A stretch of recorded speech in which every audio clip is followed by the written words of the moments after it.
Hey guys, this is Coop from Garage Gym Reviews, and today we're reviewing the ForceUSA X20 TV mount review. No, Coop, it's the X20 Power Rack.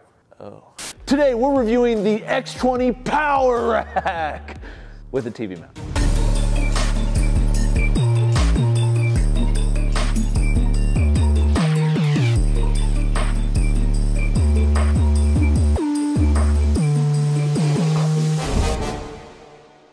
Okay, there is a trend that continues to happen within home gyms and garage gyms. And the trend is to go from kind of a minimal type gym that doesn't have cables, that uses free weights, that doesn't use machines. You are the machine. I'm the machine! Why do you need machines? To suddenly machines being more popular. And this piece of equipment, the ForceUSA X20, I think kind of shows the combination of both. It has the ability to do a lot of different things you'd see with free weights and the like, but also things you can do with cables and lat pull downs, cable flies, like all the things that we see often in commercial gyms. This combines both of them. Now, we have a review coming out on the sister to the X20 Pro. That is the G20. The G20 is very popular. It is very big, it's very expensive. It's somewhat unconventional in that it does a lot in a very small space, has a Smith machine, and honestly does a lot of what this does. But the difference between the X20 and the G20 is that this is more like a power rack. It allows you to have a cable system within a typical power rack as well as a TV mount. It allows you to do a wide variety of training within a small space, not quite as small as the G20, but use, I think, a conventional style of training, which is with free weights. Let's review it. All right, first, one of the big changes from the G20 to the X20 is they've gone with more conventional sizing on the uprights. This is a 3x3 upright, very similar to what we see from other companies. The difference that we see on this versus many others, like the Rep PR5000, say the Sorenex XL or Basecamp, or the Rogue Monster series, everybody's got a 3x3 at this point, is that this is chrome. Let me take you to upright wall and show you a comparison. Okay, welcome to our upright wall. This is a work in progress, but Sam has told me these are all very secure. Oh, dude.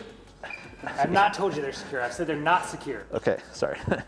Okay, but this is pretty much every upright that's out there that is conventional, and what I mean by that is like something that's popular. As you can see, these are all powder coated. The only one that's not powder coated is this one right here. This is from Eleiko in the Prestera series. This is, one, very expensive, it's Eleiko. Two, this one is stainless steel. But the benefit for an upright, man, that thing's gonna fall. The benefit for an upright being either stainless steel or chrome is there's less potential for marring and scarring. It also allows a smoother surface for something like a trolley to go up and down. Personally, I love the use of stainless steel on uprights. Like, I just love stainless steel. Chrome, I think, is good. This is the potential issue, is chrome is rust resistant, but if this thing starts to chip or something like that, it's gonna suck really bad. It's gonna look really bad. I'm not a chromologist, so I can't speak to the level of chromility here, but I can tell you from my lack of knowledge of chrome, this seems like a decent chrome upright. Something for people that are into power racks is the outside to outside diameter, and this one is 50 inches. That is larger than Rogue, which is one of the most annoying in terms of width. The best is thinner, 47 inches. Potentially minor thing, potentially major, depending on how heavy you lift and your walkout sequence, everything like that, but it is 50 inches wide. Now, let me get into kind of the capabilities. Okay, obviously on the front side, you have two uprights. And so you can use it just like you can any half rack. You can lift off the front. It does have accessories for half spotter arms, which, by the way, these half spotter arms are actually pretty nice. I love how short they are. It means they can get further to the floor. I've got some from Rogue and from other companies, Sorenex, and they're just so long. I understand doing that because it increases the load capacity when the lever is farther out. The problem is, like, most people don't need them to be that strong, and I would rather have them shorter. That allows you to put these on the front, and then you can lift on the front like you can anywhere else. They make a half rack of this, the X15, but this is one where you can lift inside the rack.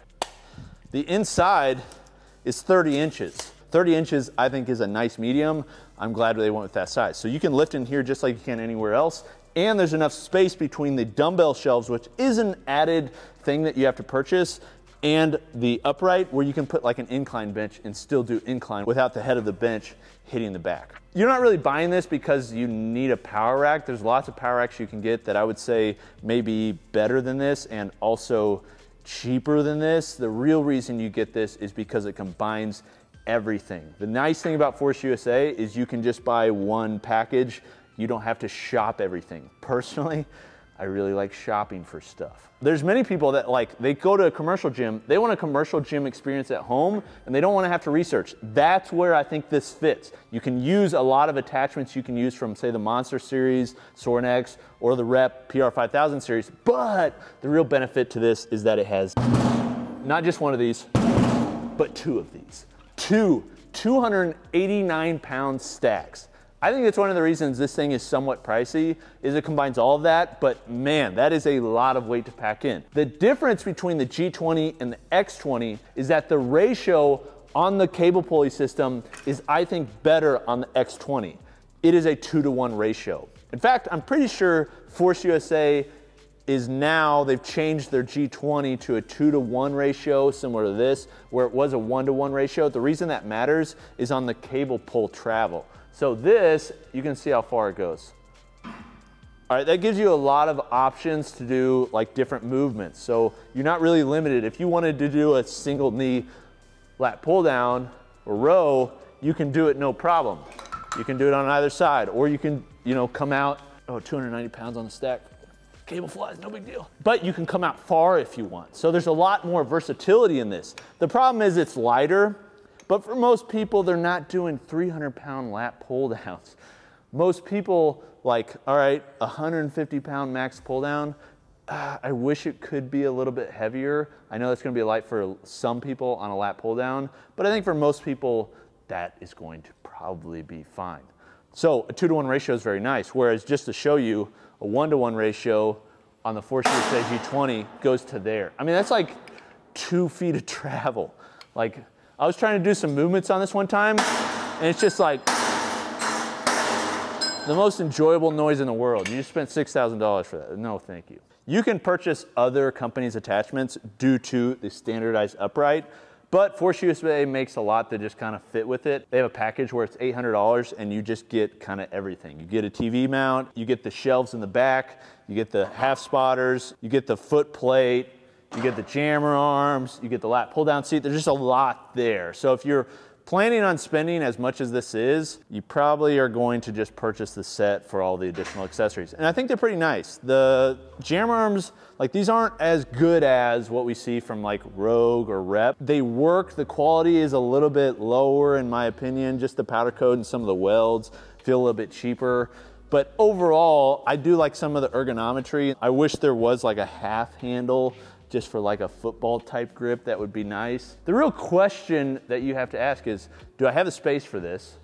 And if I have the space for this, should I just go with this rack and then something else? Should I just get a functional trainer in addition to this? Because this is a lot of money and this is essentially a functional trainer. Or should I go with another company's option like the Rep Aris, or say the G20, or the Rogue Slinger, or something of that nature? Well, let me answer that first by telling you the things I don't like about this. So one thing I don't like about this is the lat pull down. Anytime you're using a functional trainer for a lat pull down, the angle is typically not as good, because what happens is this cable pulley only goes out so far. Your pulling angle, even if you're really uptight on this, you're still pulling more at an angle rather than completely vertical. That's why lat pull downs that are very nice and commercial, the pulleys come out pretty far. So you can do a very vertical pull, very similar like you do on pull-ups. It's simulating that. This one, you're still gonna have to kind of pull at an angle.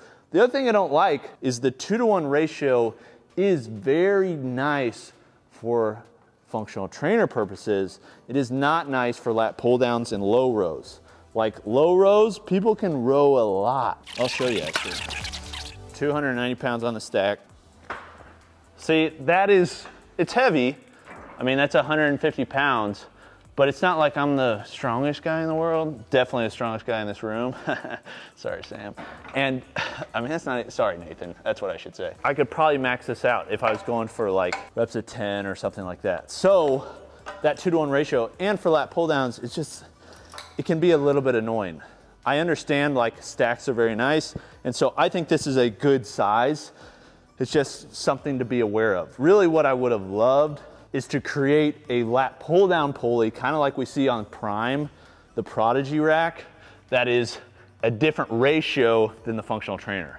So if the ratio on the lat pull down in the low row could be 1-to-1, and then the ratio on the functional trainer could be 2-to-1, that would be ideal. The last thing is just the price. This thing is very expensive, $6 grand. And that doesn't include the extra accessories. And that doesn't include shipping. This plus shipping, at least to us in the Midwest, about 340 bucks or so. So you're looking at 6,340 bucks. That's a lot of money. And then you also throw on, say you want white glove service, because do you want to put all that together? And as Sam can attest to, they don't have anything pre-assembled on this, do they? They do not. So you may want that white glove service, another 700 bucks, plus if you want all the accessory pack, another 800 bucks. That is a lot of money. Now, we did have the white glove service to have it built, but Assembly Sam always has to have his supervision hat on, and these are his thoughts on the assembly. They've been here since about 9 o'clock this morning, and they are now in the process of wrapping up. It's 2 o'clock in the afternoon. They sent 3 guys, which means with 3 professionals, this was a 15-hour build. I would highly recommend, though, if this is something you're buying, you're putting in your garage or your basement, good luck if you're putting it in a basement, bring a buddy along, because it's going to go 100 times smoother if you have it. Overall, the unpacking was great. I think Nathan's gonna roll some footage of what these crates look like when they came in. They were crushed, they were smashed, it was rough. It was not just a matter of being able to open them. They had to use crowbars, hammers, stuff like that in order to actually get the lids off. Other than that, only one piece on it was broken. Overall, bring a friend, let them help you out. Otherwise, this probably would also be a 30-hour build for you as well. ForceUSA doesn't have a lot of competition in this style of rack outside of Prime. So another company entering into the market may lower the cost of this. Well, Rep Eris is right around 4 grand or so. When you add both the PR5000 and the Eris, plus a lot of attachments. So it's like, man, justifying this becomes even harder. So would I recommend this? Well, it's hard to say no, because there is a lot of good things that this does, but I think the people I'd recommend it to is very niche. It's somebody that does like to power lift, so they like to have a power rack. They do like all the functional trainer like capabilities. They don't feel like they're really gonna overwhelm the system at the weight it's currently at. You have the space for this. You don't wanna buy a separate functional trainer. You got the cash for it. You don't mind putting it together, or you don't mind spending extra money to have it put together. I think it could work, but that is a very niche amount of people. But that is a lot of money to spend on a rack. So for most people, I wouldn't recommend this. Just be honest. It's just too much money for a not equal amount of versatility that we see in some other racks. Do you like the rack? Have you used anything from ForceUSA? Like some people I've talked to that love their G20, and we have a review coming out on that. If you'd like to see it, make sure you subscribe. Let us know what you think of the review. We're always trying to improve. We'll see you next time. Peace.